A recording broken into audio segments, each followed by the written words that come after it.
we'll get started. What kind of church? What? I said, what kind of church has individual seats? Rolly chairs. Nobody in the Catholic Church wants to sit in the front row, except for my wife. She drags us up there. And I'm like, should we sit on the altar? All right, well, let's be your wife then. Come Come on, Ian. Well, we're going to do Was this Ian hard. moving up? I'm moving. So glad to see you guys. And I'm really, really excited to hear from Jon today. Before we get started, I want everybody to get to know each other really quickly. So I'd love to know. We'll start with you. We're going to come great. But welcome. Thank you. You're So I'm Nikki. I'm the marketing director at Gulf States Credit Union. We are a single location credit union right here in Maitland. No fees, free checking accounts, and business checking. We do all sorts of loans. But also on the side, I'm a food blogger, so I'm happy to be here. So. Very cool. Nice to meet you too. I'm Steph Cass. I'm the travel superhero. I own my own travel agency. I connect people and the places and experiences to transform them. I'm a luxury and group travel specialist, so I help nonprofits fundraise, brands with group travel, and I can't think of incentive meeting, all that kind of stuff.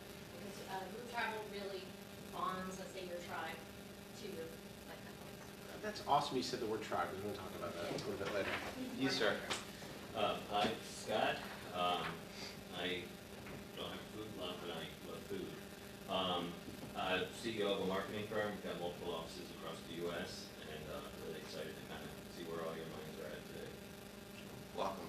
Nice to meet you too. Thank you. How about in the back? I'm Sean Pay. I secretly let Tom think he's in charge. It's true. And I work here at Fragmented. Welcome.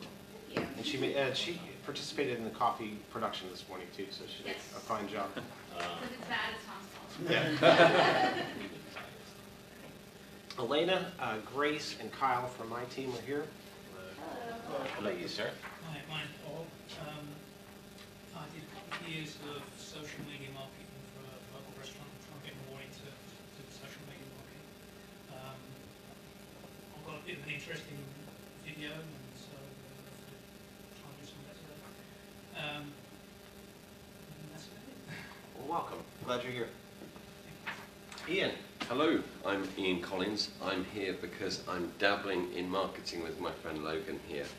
My background's in IT consultancy, and we're trying to put together a bit of a framework to make marketing less of a airy-fairy science and more stringent process-based approach so that we can actually quantify marketing. That's on a back burner at the moment because we're doing IT consultancy and getting involved with podcasts. A lot of my time at the moment is being spent with Cycle Fever TV. We're trying to rebrand them at the moment and break out different areas for them, as well as running a podcast called The Blockchain Show, which at the moment has got a stupid amount of listeners for what we're doing. But we're up to our 100th episode and we're getting like 15 to 20,000 people downloading it. So that's also a focus. Good stuff. Welcome. Good to see you. Thank you. Logan. And I'm Logan Anderson.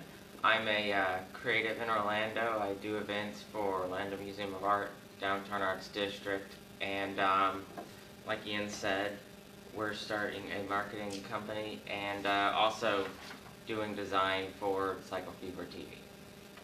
Welcome. Good to see you again. Mark. Yes, Mark Novak. I've spent probably the last 10, almost 15 years in the travel hospitality space. Built a digital marketing agency for hotels here, mainly across the major interstates. Built social media campaigns, reputation management software, and most recently did a stint curating content and delivering content through a device called TravelTab that's rented through all the major rental car agencies throughout the United States, US and Canada. So really enjoy the advertising, digital advertising marketing space, but big background in operations, sales, business development. So excited to be here. Welcome. Enjoy the coffee too. Yes, it's good. I can tell you I'm getting pretty jacked up today. So. Jon did not introduce himself because I get to do that, which is cool. My pleasure to introduce Jon Busdeker. A couple really cool things about Jon. He's the co-author of 100 Things to Do in Orlando Before You Die. This is the second edition. Second edition, Second yeah, edition. just came out on October 1st. It's pretty exciting. So seriously, the first, and I know the author of the first very well, and it's a great book because there's so many things in this book that, oh my gosh, I didn't even know this existed, and fun things to do with the family, etc. So I'm excited to hear about that. He's a former news reporter at the Sentinel and Wesh TV. Jon covered the region for more than 7 years. He's also the co-host of Bungalore. I was afraid I was going to screw that one up. And The Bus, which is a weekly radio show on Real Radio. He lives in College Park. This is where it gets fun with his wife, Leanne, their 2 dogs, Hermione and Cora, and their cat, Snuggles. That's a great name for a cat. She's anything but. He's now the founder of Sunny Orange Productions, Sunny Oranges, I should say, plural, a video storytelling company in Orlando, 60, a web series that focuses on the unique people and places in Central Florida. I couldn't think of a better person to come help us to market ourselves. Because a lot of times if you're marketing your own company, yeah, that could be easy peasy. If you're marketing other people's, that can be pretty easy too. But when it comes to marketing yourself and promoting yourself, that can be a real challenge. So I really wanted Jon to come in and enlighten us. So welcome. All right. Well, that was a great introduction. Thank you. I think everybody in this room is more qualified than me to be up here. So everybody seems to have awesome jobs with great credentials. I'm just somebody who was a news reporter who happened to get into some other things. But yeah, that's what I'm going to talk about today. I am going to talk about sort of marketing yourself and how you can get out there and promote yourself. But I'm just going to do that through this presentation I have. And please, if you have any questions, just ask them. This doesn't have to be like a lecture. It can be more like a conversation. So stop me at any minute and say, oh, I got a question about that. So I'll start from the beginning here. Oh, I should probably turn this on. My name's Jon Busdeker, as he said. I'm a videographer, a writer, a reporter, a video editor, a radio host, a TV host, an online host. I sort of do a little bit of everything.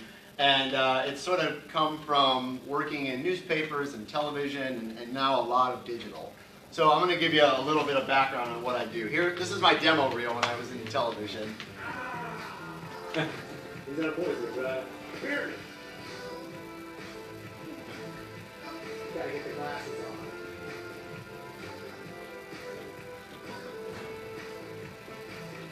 Whoa. All right, we're at the top here. I'm speaking outside Orlando right now.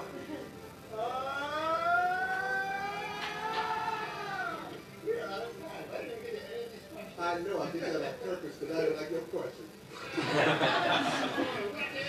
Oh, no.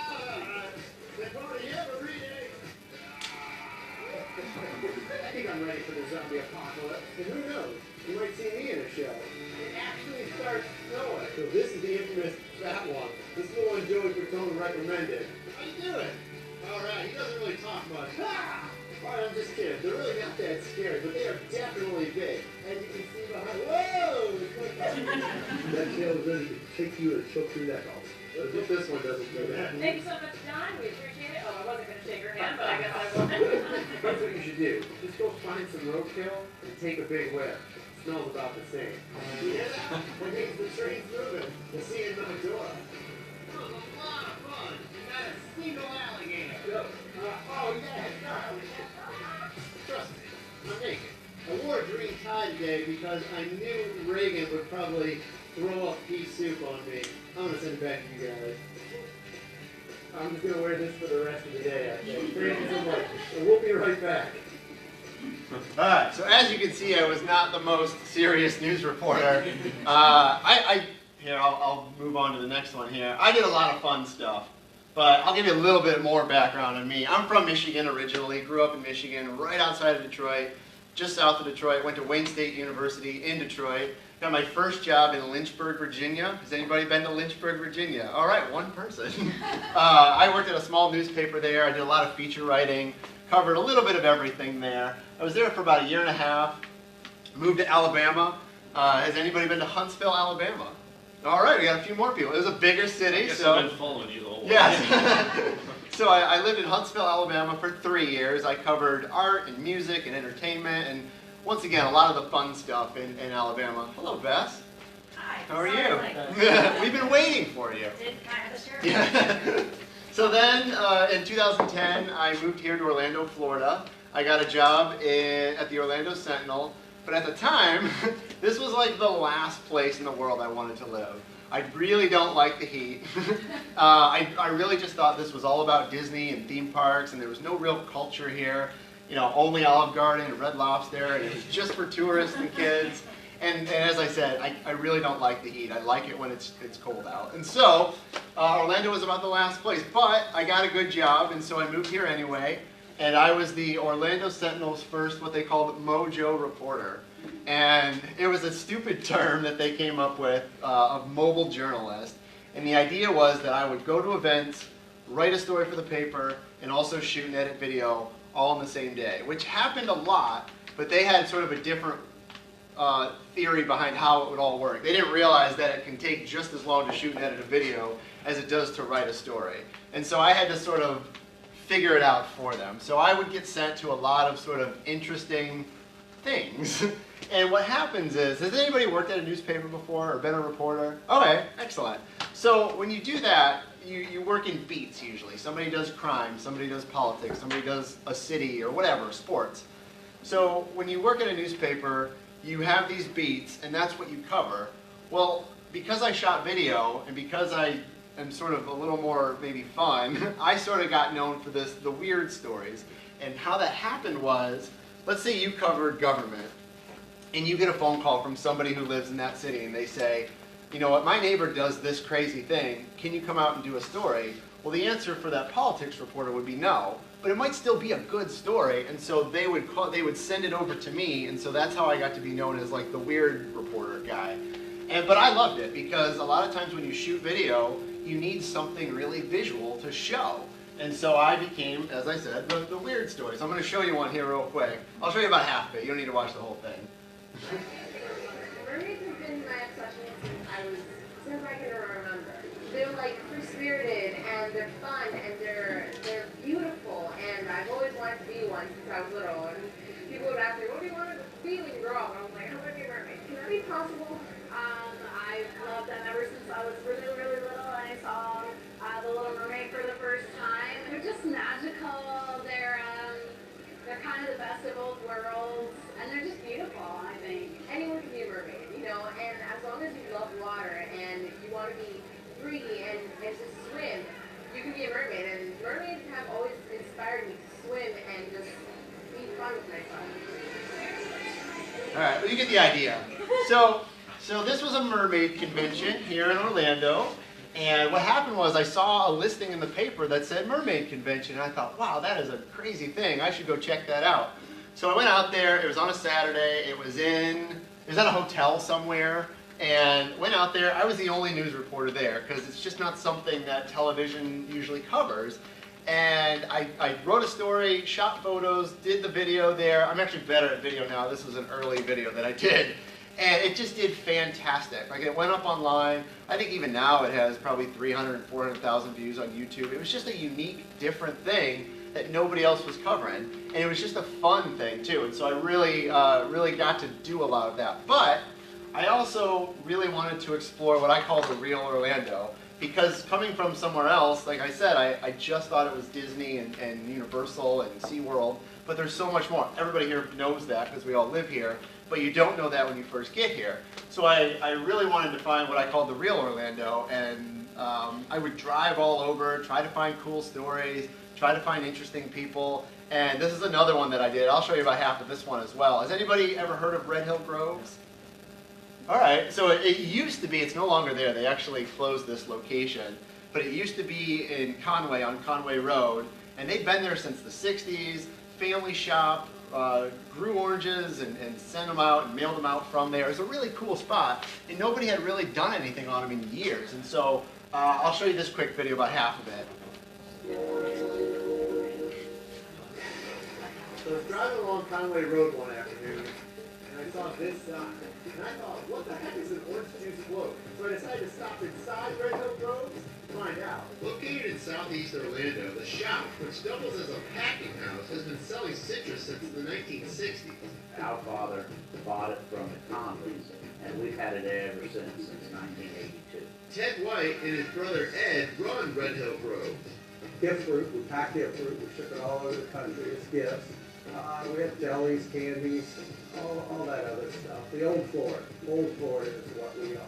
But I'm not here for candy. I'm here for an orange juice float. But in order to make a float, you have to start with oranges. Now, before the oranges can get turned into juice, they first have to go through these machines which clean them and sort them. And these machines are at least 50 years old.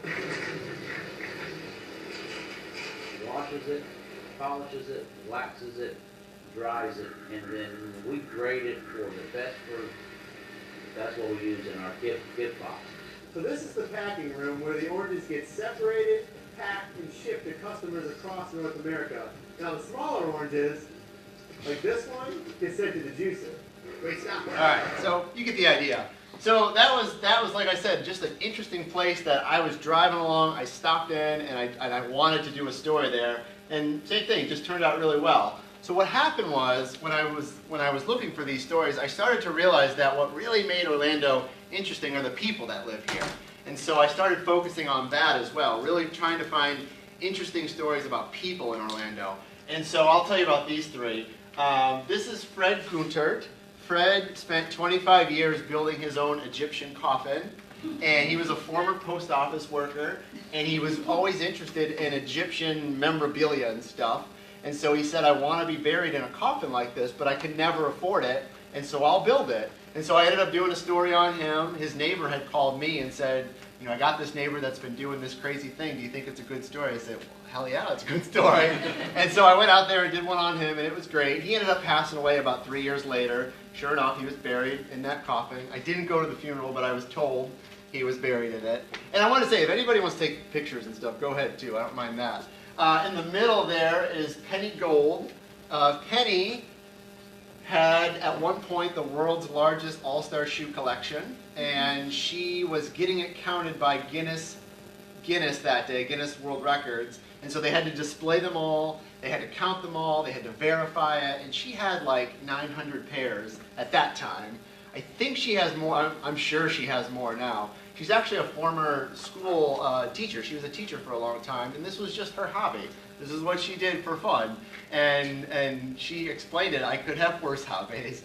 And then this is Reverend James here. I can never remember his last name, but Reverend James, he and his wife used to set up in Paramore every Saturday morning and just preach. And that's all they did. They would bring these giant speakers, and they would play music, and they would preach, and dance, and talk, and pray. And it was just a good story. And so I ended up hanging out with them one Saturday, and like the neighborhood loved them, but they were so loud.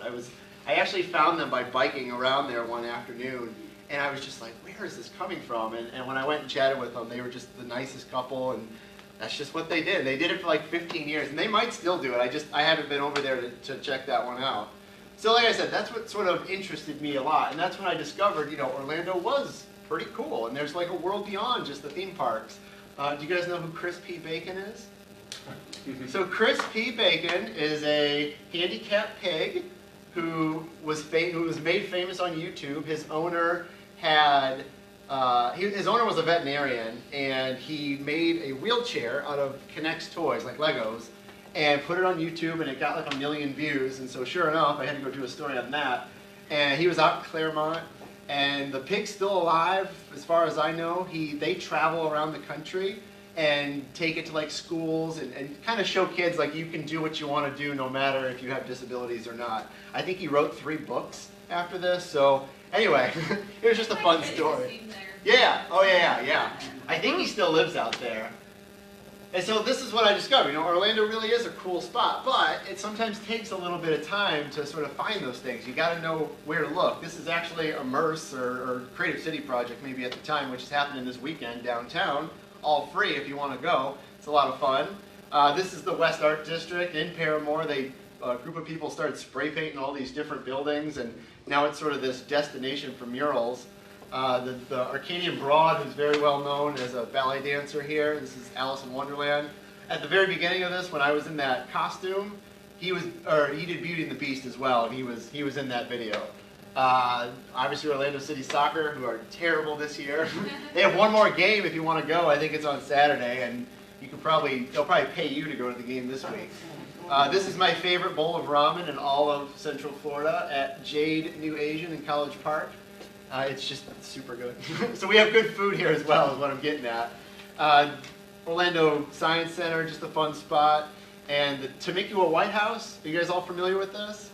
So this is a house in a neighborhood that they do concerts all year long. And if you just looked at it, you'd say, oh, that's just a residential house. But they have traveling performers come in there all the time. And a lot of times you can just bring like a bottle of wine or a plate of cheese or whatever, and usually a donation as well. But they like you to just hang out. And what happened was this couple just wanted to have more culture in Orlando, so they opened up their living room, and now their living room's like a performing arts center, basically. It's a lot of fun if you've never been.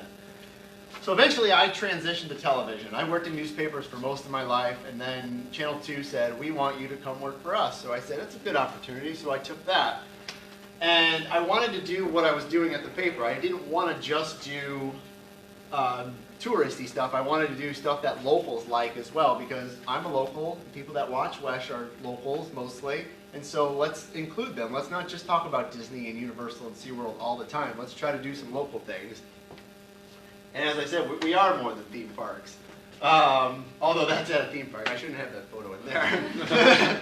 But that was, Jack Hanna was here, and then Kylie Jenner? I always forget which one it is. But she opened the Sugar Factory, which is on iDrive. It was a fun day because there were so many people there, and all she did was go up on stage and be like, hi guys, took a photo, and she was done. And that was her whole thing. And she probably got paid, $100,000 to do that. And it was funny because all the people that worked at WESH were like, what was she like? What was she like? I was like, she's a 17-year-old girl. Like, what do you think she's going to be like? Like, she's not going to do these amazing interviews. She's going to say, yeah, I like this, and it's fun. Like, that's what teenagers do. That's a really insightful idea. Yeah. And she was nice, and like, I don't know, people expected her to be one way or another. I'm like, she's 17, like, leave her alone, at least at this time. And then George Van Horn, he's a snake handler. Has anybody been to Reptile World Serpentarium in St. Cloud? Okay, it's the greatest $8 you will spend in Central Florida. It's open all the time, and George there does venom extraction shows. And so twice a day you can watch him pick up very poisonous, venomous snakes and get the poison out, or the venom out of them, because he sends it off so they can make antivenom. But George has been bit, at least when I met him, 14 times. It may have been more now. If you look really, really close, you can't really see it, but he's missing part of his finger, because I think he got bit there at one point. But just a great attraction in Central Florida that, if you don't know, like, it's a really cool place to take the family, or just on a quick day trip. So this is another one that I did as well. Beware, humans. Vampires are partying on International Drive. Just in time for Halloween, the performance art space Drip is now the underground vampire bar, a hangout for the blood-sucking undead. We thought it'd be really cool to create a bar experience that felt like vampires had started it and was a home for other vampires living in modern day. At the bar, guests are treated to a theatrical show that's a love story between vampires and humans. There's dancing, heavy metal music, a human sacrifice, and lots of pain. This is the second year Drip has opened a vampire bar, but this year's show is all new, with new costumes, new choreography, new music, and new drinks. And try to figure out, what kind of blood drinks did we want to use this year. Wait, blood drinks? Every drink in the bar, beers, cocktail shots, everything is red. Bottoms up. The show is very interactive, so expect to get messy. Really, really messy. We really try to bring out the inner child and adults. And it's that experience that draws people to the show.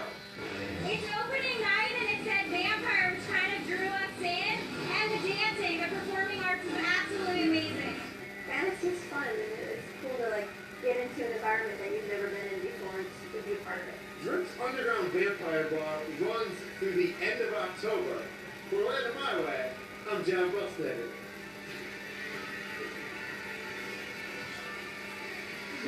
So that was a fun one too. Had anybody been to that? No, they're no longer there. They were in a really weird location. They were behind a Denny's on I Drive, and they had been there for years.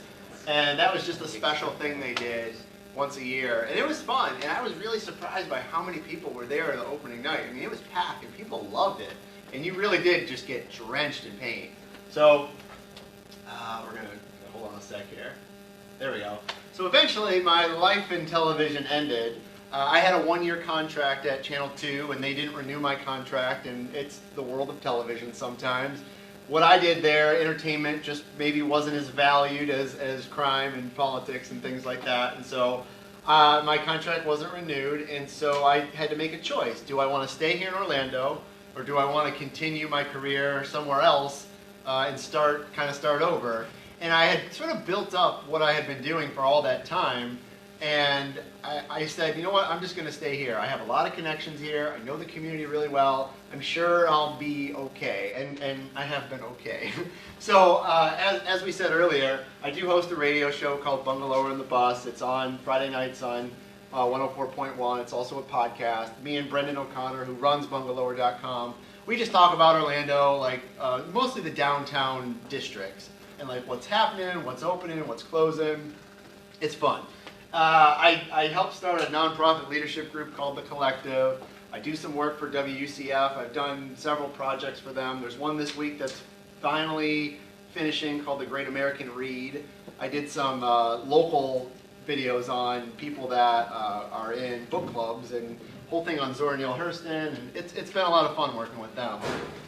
I started my own company, Sunny Oranges Productions, where I sort of do what I was doing, but I do it for companies now. So I'll help nonprofits and businesses tell their story through video. I'm going around here. I do some campaign work for Chief John Mina, who's running for Orange County Sheriff, which has been an interesting learning experience for me.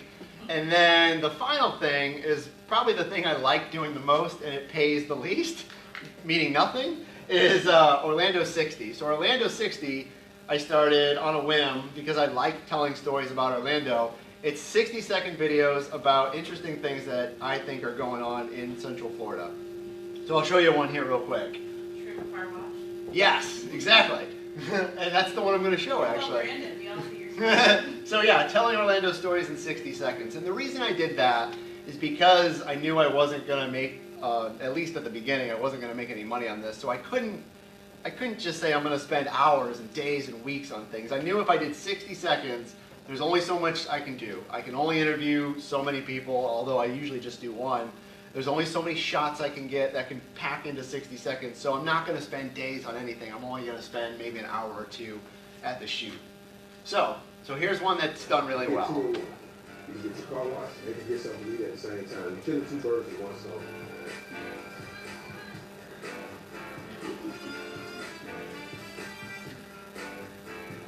From Jacksonville, Florida, we've been eating seafood all our life, so everything's cooked fresh to order. We got all types of seafood, all the way from crabs to fish. We have barbecue, we have chicken wings, we have greens and everything. We have soul food, we have everything you think about it. Actually, I started selling seafood out the back of my car. From there, it just took off and it became bigger than what I expected it to become, and it's still growing. And we've actually been here for about 6 years. It's a very good location. The neighbors love it. We offer an eat and wash special, which you can actually get a car wash and something to eat for $20. I cook it with love, and I love to do it, so that's what's setting us aside from the rest of them. Everybody else just want to just cook for the money. It's not about profit, it's about good food. So after I shot that, Donald asked me if I was hungry, and I said, yeah, I'll eat something. And he made me a big plate of shrimp, and I took it home, and I sat down, and I ate it. And my wife came home, and I said, this is the best shrimp I've ever had in my life. It was so good. Did he have like packages where you get a detail and like... Yeah, $20. Yeah, plate of shrimp and a car wash for $20. And so that video just passed 3 million views on Facebook. And it's funny, that place is nothing new. It's been there 6 years. They've done the same thing. But what happened was, when I started this whole Orlando 60 thing, I really wanted to find parts of town that I didn't think were getting coverage. And when you work in television, you work in news, you sort of know, okay, if they're going to do a story on Paramore or Pine Hills, it's probably because there's a shooting. And they're not going to go and do, or they're at the high school because of some reason. but like those types of local community, very local stories, they don't have the staff to do it, and they just don't. And so I said, well, if nobody else is doing that stuff, I want to go do that stuff, because I really won't have much competition, and I know there's good things going on there. So that was one that I had seen that place 5 years ago, I think, while I was driving around one day. I just never got around to doing it, and so this was just the perfect time to do it. And so it's been a lot of fun. I've done about 15 or 16 of them. I try to do them once a week, but my other schedules get in the way. I've done one on a flower shop in Paramore that's been there 47 years. I did one on a woman who makes t-shirts for people that were recently shot and killed. She's been doing that forever at the Magic Mall. And you get like, they're called Rest in Peace t-shirts or RIP t-shirts, and people wear them to funerals, and it's been there forever, and that one's done really well. I did another one on a guy who's a pastor who also has a chicken and waffles restaurant at his church. So, and recently I started doing events tied to these as well. So I did a dinner at a place called Nikki's Place, which is in Paramore, soul food restaurant that serves turkey legs or turkey necks and pig's feet and sort of traditional Southern delicacies, as I like to say. So we had a 3-course dinner there, sold out. It was a ton of fun, and I'm going to try to do more of those things in the future. John, how are you finding these places? You just get in the car and drive up and down? Well, so I'm somebody who doesn't forget when I see things, or I'm not afraid to get out of my car when I see something that might be interesting.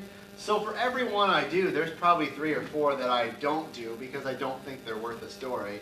I get pitched all the time on stuff, and they say, oh, you should come do a story on my tamales restaurant. And they're probably great tamales, but there's just not like a story there. There's nothing unique about it. Now, if they delivered them to wherever and they had a bicycle doing it, that's a story. But just making something really isn't a story.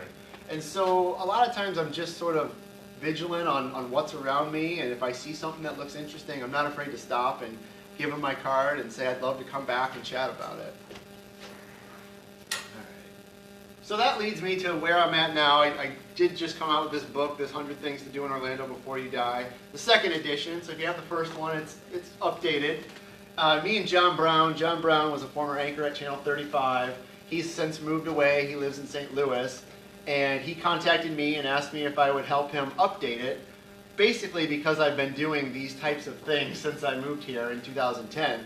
And so I went in and took out about 50 things, added 50 more things, and really tried to highlight back what I said earlier, like things that locals like and locals maybe don't even know about. There are a few theme park things in there. You can't sort of get away from that, but I really tried to find things that I thought locals would enjoy. And another reason I helped, this was on PowerPoint, so that's why it's a little funky looking right now. This is on Keynote now. Another reason I helped update the book was the warehouse that had all the extra copies burned down in St. Louis, and so they had to update all these books. So that was another reason. Lucky for me, I guess. So as I updated this, like I said, I wanted to put in new attractions. I wanted to sort of add these hidden gems from my reporter days and really look for those things that I thought were for locals and even for locals to discover. So I tell this to everybody, like it's your turn. Like it's your turn to get involved. A lot of people say, well, I live in Winter Park and I've done the boat tour and I've walked Park Avenue, but I've done it all in Central Florida. But there's just so much more. But you really got to sort of stay engaged too. I read the paper every morning still, the actual newspaper. I watch a lot of local news and I stay up to date on sort of what's happening. And you sort of have to do that. I mean, yes, you can go home and do your thing and watch Netflix, but there's so much more to discover here in Central Florida, and so I urge everybody to do that as well. So with that, if you have any questions, I might be able to answer them. All right, excellent. At least there's one. What are you using to shoot videos when you're out? So we talked about this earlier. It's been an evolution. I didn't say this earlier. I have never taken a video class in my life. I just had to learn on the job. When I went to journalism school, I was a reporter. I was a newspaper reporter. And then over time, I learned, okay, we're going to start doing video now. Who wants to do it? Well, I raised my hand, like, oh, I'll mess around with it. So at the very beginning, I was just shooting on whatever camera was at the newspaper.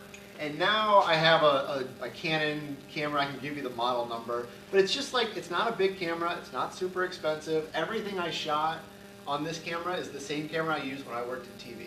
So they ran it on the 11 o'clock news and in the morning news. So you don't need a ton. I mean, it was probably a $1,500 camera. And there's some extra things that I have, you know, tripods and microphones and all that, and some lights.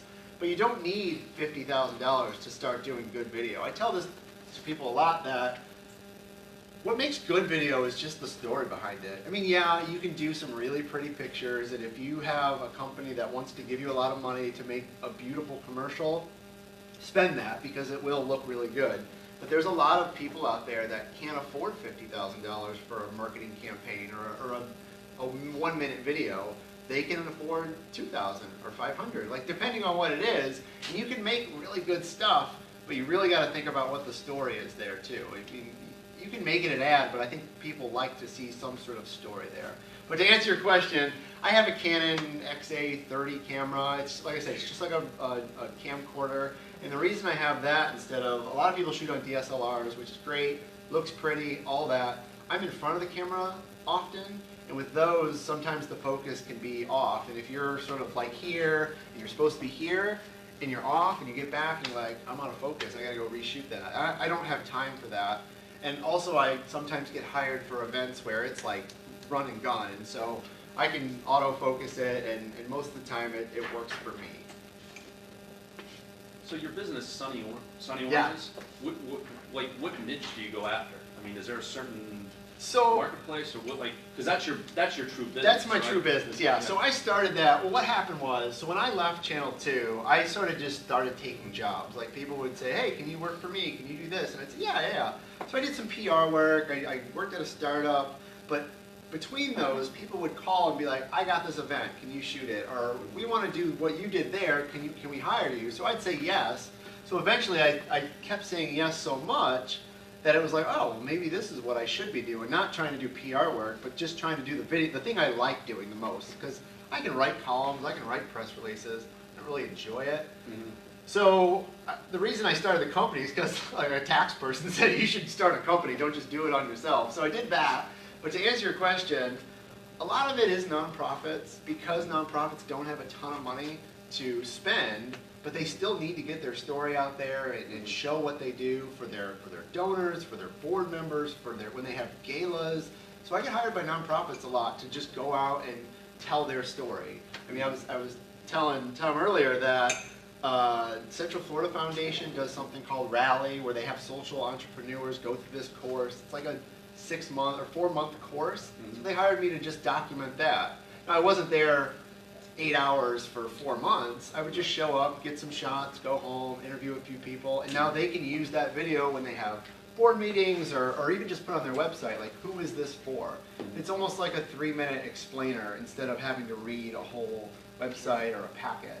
So I get a lot of that, but it varies. I mean, another one I'm doing now is with a foundation. This guy was like a millionaire in Ohio, moved to Winter Park, died like 20 years ago. And so, it's a foundation, so they continue to give money. And so I don't think they've ever told his story. Like, why did he move to Central Florida, and what's his legacy? And like I said, he's been gone for a long time, but there's people that still remember him. So I interviewed a bunch of people at Rollins College, because he was on the board there, and I got to put together some sort of legacy video. I haven't never done that, so I'll figure it out, I guess. So yeah, it varies. Okay. Yeah. So, go ahead. I was going to say about the book. I had a question about the book. When you were researching the 100 things you should do in Orlando, how did you find the places? Yeah, so like I said, there was one originally, and so I went through the one that John Brown did, and I started taking things out that I just didn't think fit. And he had a lot of stuff that was tied to events, so there might be a festival somewhere, and I said, well, you know, if you're not here in April, like, you missed it, and so let's get rid of all the events. So I did that. There was things that had closed, and so I took those out. And then there was just things I didn't think were that cool. And so and he was fine. He was like, you know, we did it once, let's do what you think. And a lot of these places that I had added were places that I had been to during the course of my time as a reporter. And then there were some things that I had never been to that I know had done well on other websites. For instance, I had never done baby goat yoga, but I know it's like a big thing here. And so, I didn't do that one, but I know it's here. I went to their website and saw all the information. And so I living here and staying in tune with stuff, I tried to find things that I thought were cool, I guess. What's your favorite? So I was on West yesterday, or 2 days ago, promoting the book, and Michelle, the anchor there, I used to work with her, she asked me the same question. I said, one thing I tell people a lot, if they've never been to Gatorland, go to Gatorland, because it's just fun. Like, it's a fun spot. But my favorite place, one of my favorite places, is the Pinball Lounge in Oviedo. And if you've never been there, it's in a bowling alley. They got all these old pinball machines. They got about 20 of them in there, and they rotate them out. If you go on Fridays, you can spend $10 and you can play as much as you want. And if you like beer, their beer's $1.50 in there. So Where is this? it's in the Aloma Bowling Center. Yeah, right inside their lounge there. They also have another location at the mall in Sanford, in one of the old stores there.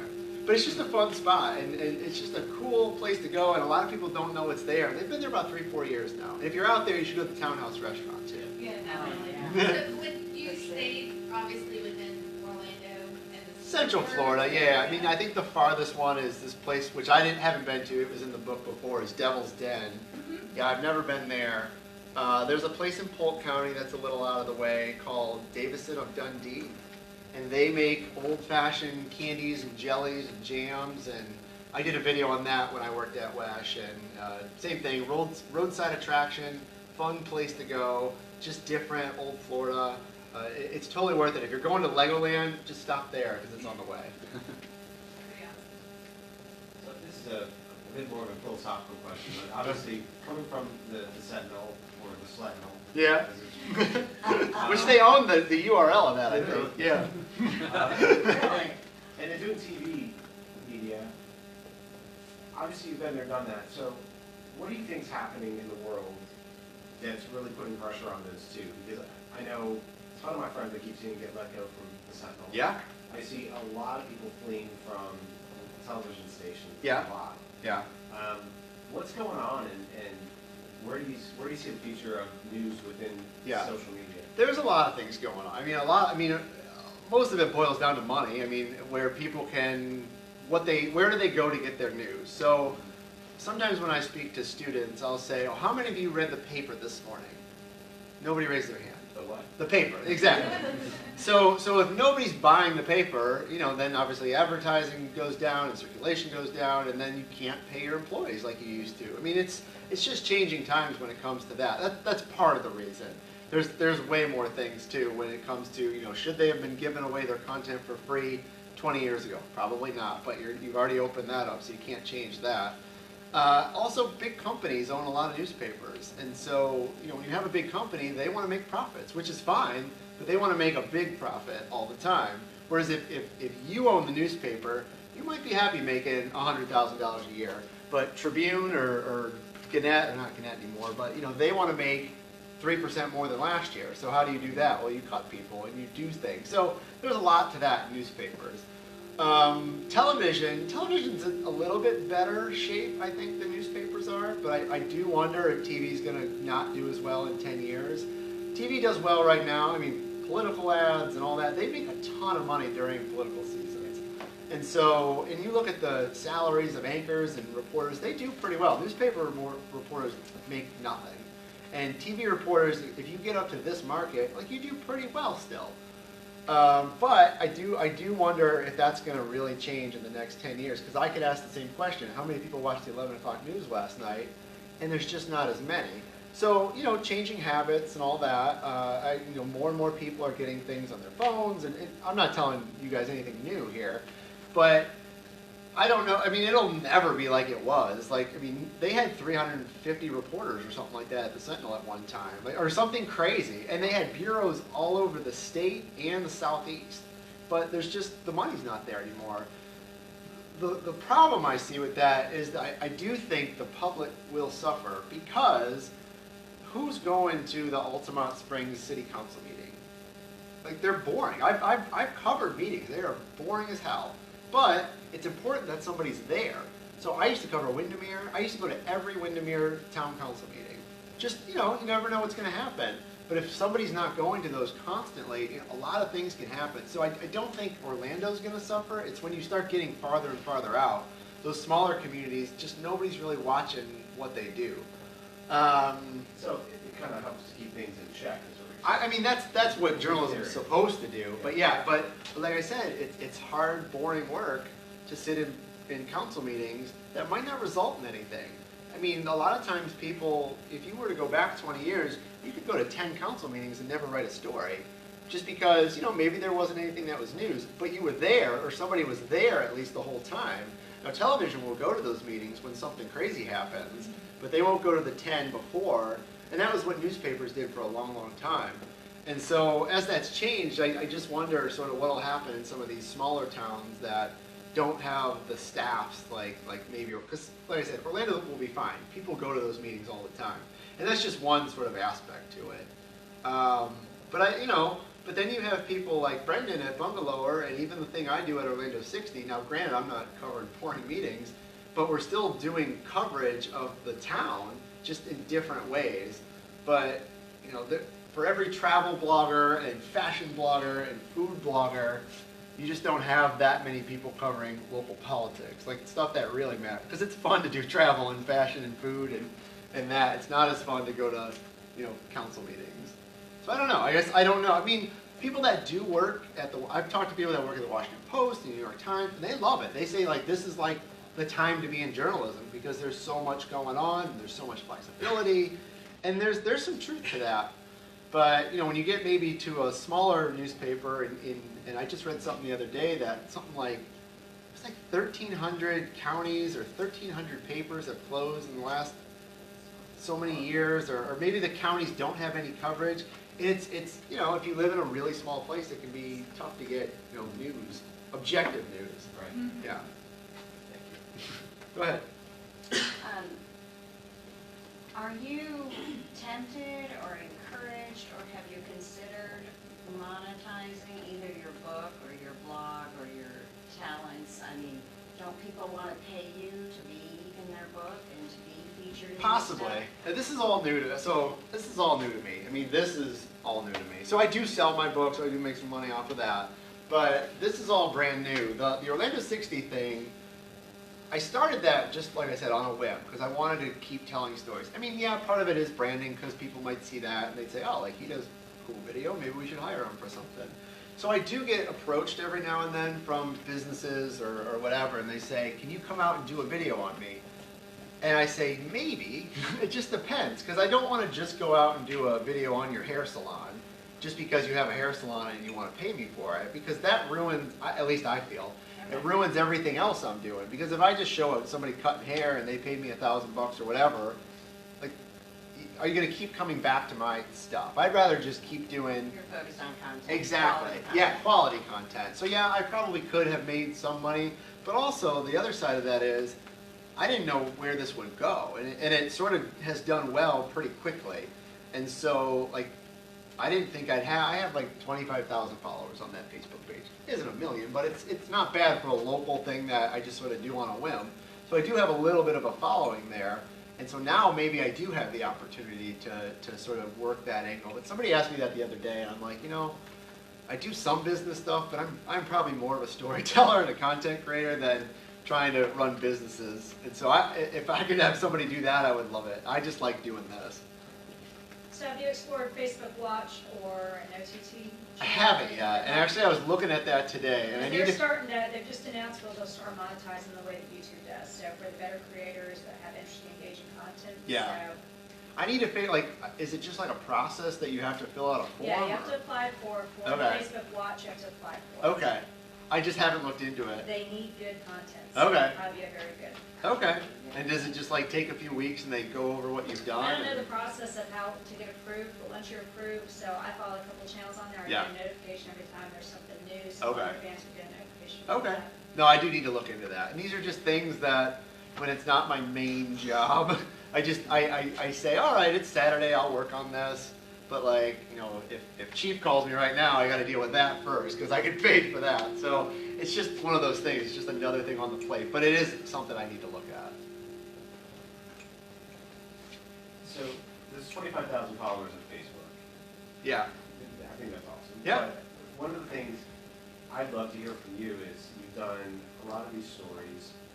What's the common thread you think that keeps people coming back and wanting more of that? Like every story's different, I get that, but like what's the one thing that compels people to watch those? What I think it is the people and what they're doing and their passions. And so I'll go back to the mermaid thing.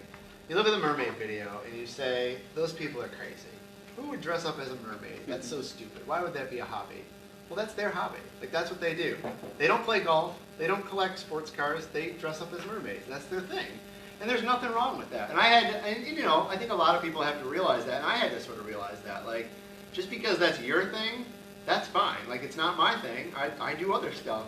But that's their thing, and they're passionate. They're happy to talk about it. And so if you can find, for me at least, that's what's worked well for me. If I can find people that are passionate about something, and they want to talk about it, and it's interesting, for me, that's made good video content. I think as one of your followers, I would like that from our perspective of someone who's just consuming their content, which is that you don't dilute, you're very undiluted. Everything you put out is like well written, and then you're super enthusiastic, and I think when you see things that you've curated, it feels very authentic. Like, oh, you're really excited about this, so we're going to take a couple minutes to read it or a couple seconds. Well, thank you. To watch the video, yeah. And I am. I mean, it's different when you work at a traditional place. You do got to do stories that you might not be interested in. Right, But for me, now I can. Now, because I don't work at WESH, I can do whatever I want, do any story I want, and if I like it, I can put it up there, and if it fails, fine. Like, I don't care, because it's something I wanted to do. There's been several of those 60-second videos that haven't done that well. There was one on a miniature shop that I thought was great. My wife said it was the best one I did. It has like no views, which is fine. The quality's the same, the interview's the same, the story is the same. It's just, you know, didn't catch on for some reason. It's all right. I did another one on a voodoo priest here in Orlando. It was the craziest thing. Like, he showed me all these crazy videos that he's done, and he has this whole shop, and same thing, didn't do that well. But I'm glad I did it. I mean, he was an interesting character. So, but anyway, I appreciate that. I think what I don't know if everyone else struggles with this with creating content, but I struggle with like you throw things against the wall, and sometimes you throw the random thing up on your post and you get 400 or 500, you know, likes, as opposed to the thing you put 5 minutes earlier, you got 10 just from like your mom and your friends. And I think that's part of where the struggle is right now with so many digital avenues is what's going to work in what platform, how often you cross-contaminate with the same content, you know, what consistent things you throw up. So it seems like you've gotten a good handle on picking and choosing where you put things imagery. I'll tell you, for me, as I said earlier, like, I'll put, for Orlando 60, I mostly put on Facebook, and then I'll put it other places as well. But that's where I put it first, and then the one you watched, I made it widescreen for YouTube. So on Facebook, I make it square, and I put text and all that. So that was a little bit different. But as I said, like, I don't know. Like, if somebody says, make me a video that's going to make 3,000 or 3 million views, I can't. Like, I just can't. Like, I can do the best I can. I can come up with an idea, but I have no idea. But if I do good work consistently, something's going to catch. But I can't tell you which one. I'm doing one this week on a place called Salsa Heat. It's a dance studio out in East Orlando. It's been open 10, 15 years. They do salsa dancing there every Friday night till 3 a.m. And, you know, it might do well, it might not. I have no idea. But I know I'm going to do the best I can when I put it up and promote it and just do the same thing that I've been doing.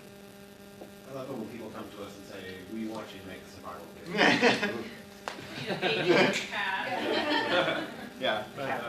So knowing that you don't have a magic formula for that, If you do, tell it. have you noticed any trends? Shorter is better, longer? I'll tell you the one trend I've discovered with Orlando 60 is that everybody likes food. And I said the same thing when I used to work at the paper. I always thought we should do more food stuff, like more food reviews and more, because like you might not like sports and you might not like politics and you might not like whatever, but we all eat. And so I have noticed food stuff does really well. Not all the time, but most of the time I can put something with food and it's done pretty good. Now there's been other ones that have done well too, but I try to sneak in a food one there about every other one or every third one. And you know, trying to find something unique in food isn't super simple either. I mean, I did one on a woman, she's the burger queen of Mount Dora. And it's funny because I didn't go into it knowing that. I went in because she runs a restaurant at Renegers, inside Renegers, and I had passed it a million times and I thought, who would eat at a flea market? You know, but she makes amazing food, but she also makes amazing hamburgers and cheeseburgers. And so, and they're not expensive, they're like $5.50 and they're like all fresh made. And so she has this crown of the queen of burgers in Mount Dora. So yeah, food. So when you're not creating content, whose content are you paying attention to? Oh, that's a good question. I really look at a lot of local stuff. Like I really follow the Sentinel and Orlando Weekly and Bungalower, and not as much the Daily City anymore, but I'm really sort of just fascinated what's happening locally. I mean, yeah, I watch some national news here and there and read what I can, but you know, I'm really interested in, you know, what's opening, what's closing, like what's happening in our community, because this is where I live. Even the College Park paper where I live, I had coffee with her the other day. Her name's Debbie, and she's owned it for 8 years now. And if you live in College Park, it gets mailed to you. No breaking news or anything, but she writes about very, very, very local stuff. And she's like, I get recognized all the time when I'm at the supermarket because people love it. So there is a lot. I think there's a lot to be said about, you know, this whole hyper local thing, because you know, you can care about what happens around the world, but like what happens in your backyard can be really important too. So have you ever thought about, I mean, like in my last company, you know, we were trying to figure out how to curate, you know, interesting things, like just saying Orlando, specifically food. Restaurant business is so defragmented in terms of where you find really good stuff, you know, Yelp reviews, everything else. Yeah. You know, it really distorts what really shows like a community and what it has to offer. But have you ever thought about just even breaking off the segment where all you do is focus on restaurants? Yeah. And maybe it's a 35, 40-second video or something like that, where it is a paid deal, where you just 100% restaurants, it's for restaurants in general, because I mean, we're always searching for different places to eat. True. And we go to the traditional places, and my wife and I sit there going, well, I don't know, that doesn't sound unique enough for things along No, I mean, I would love to do all those things.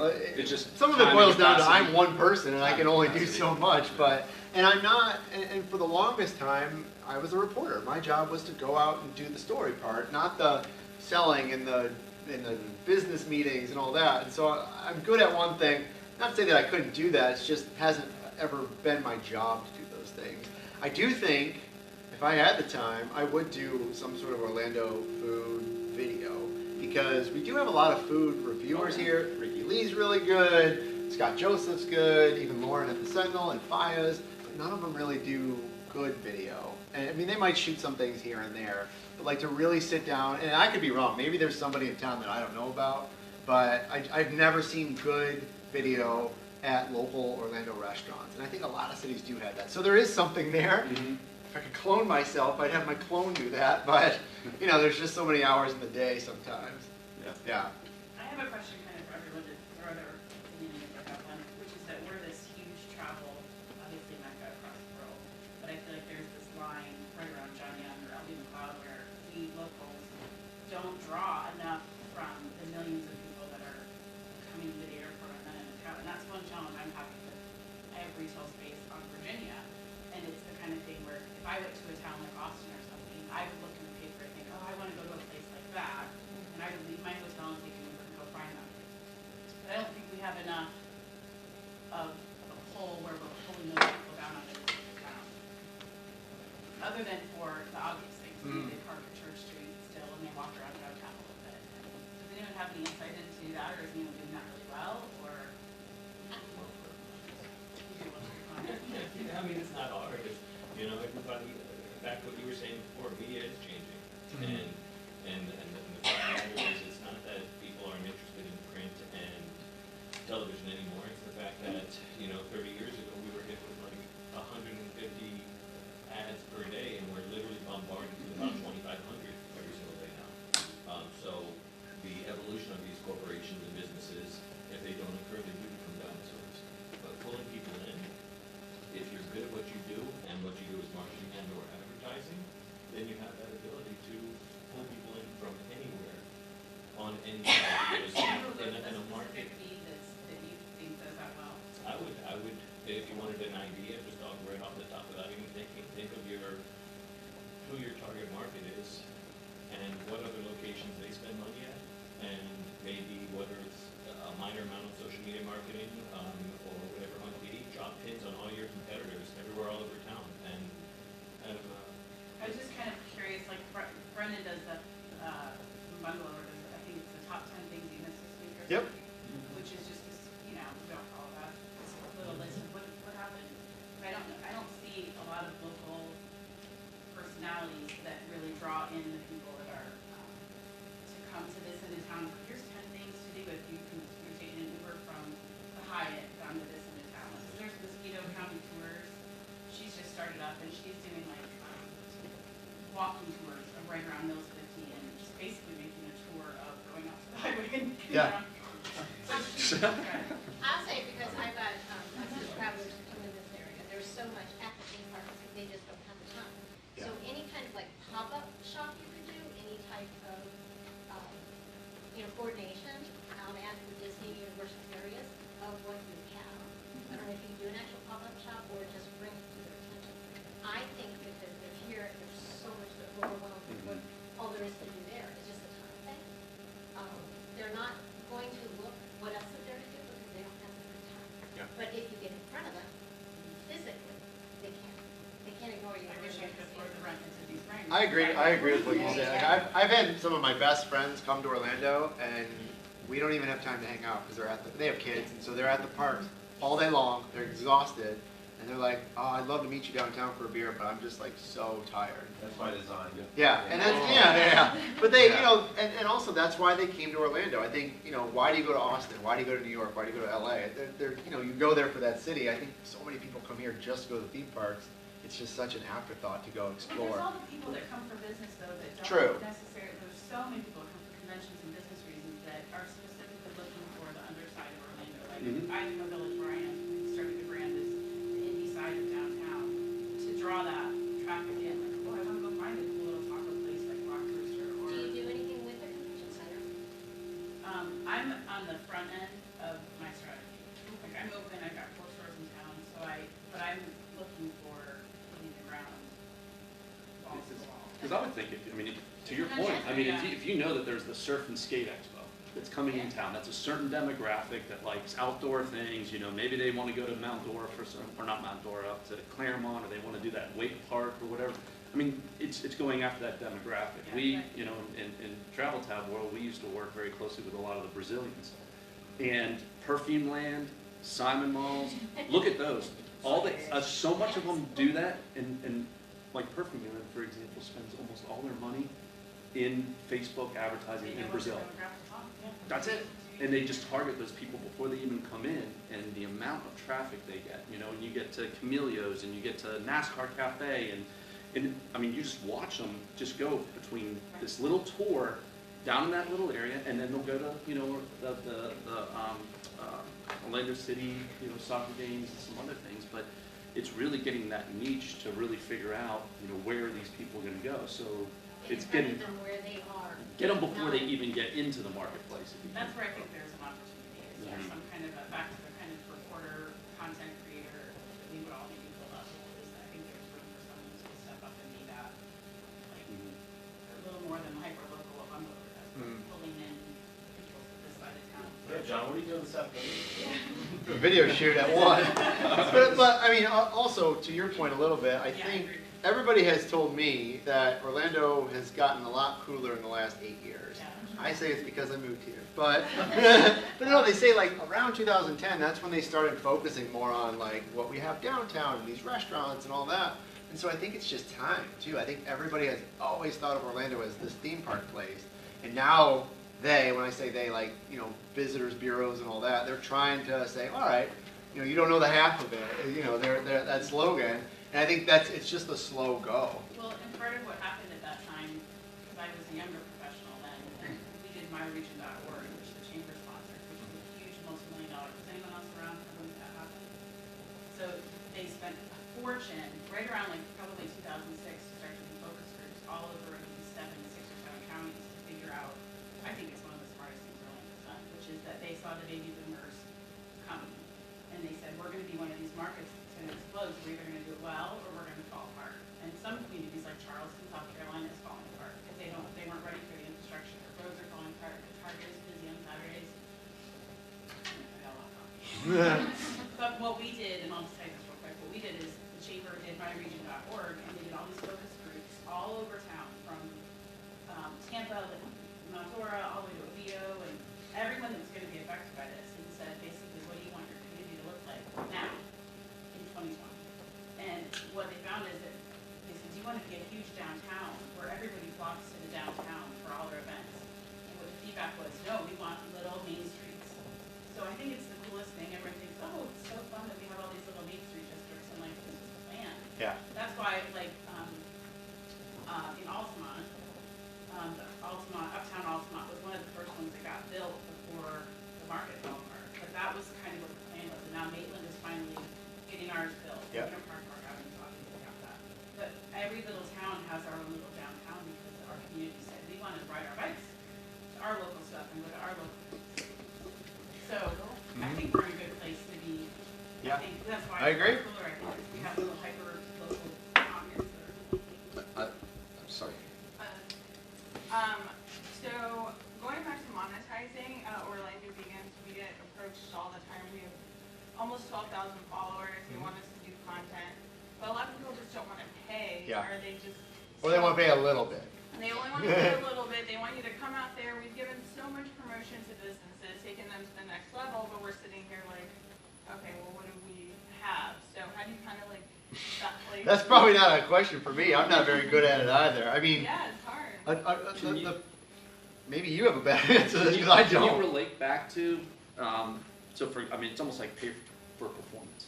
Yeah. So if you can act, like, say that if all of a sudden I see that video and there's some type of, I don't know, I say like a unique code or something along those lines, and now whenever you come in, you get 1% of whatever that check was. Right, right. So, or 5%, whatever that check was. So as long as somebody went into that location, that restaurant, they made a purchase.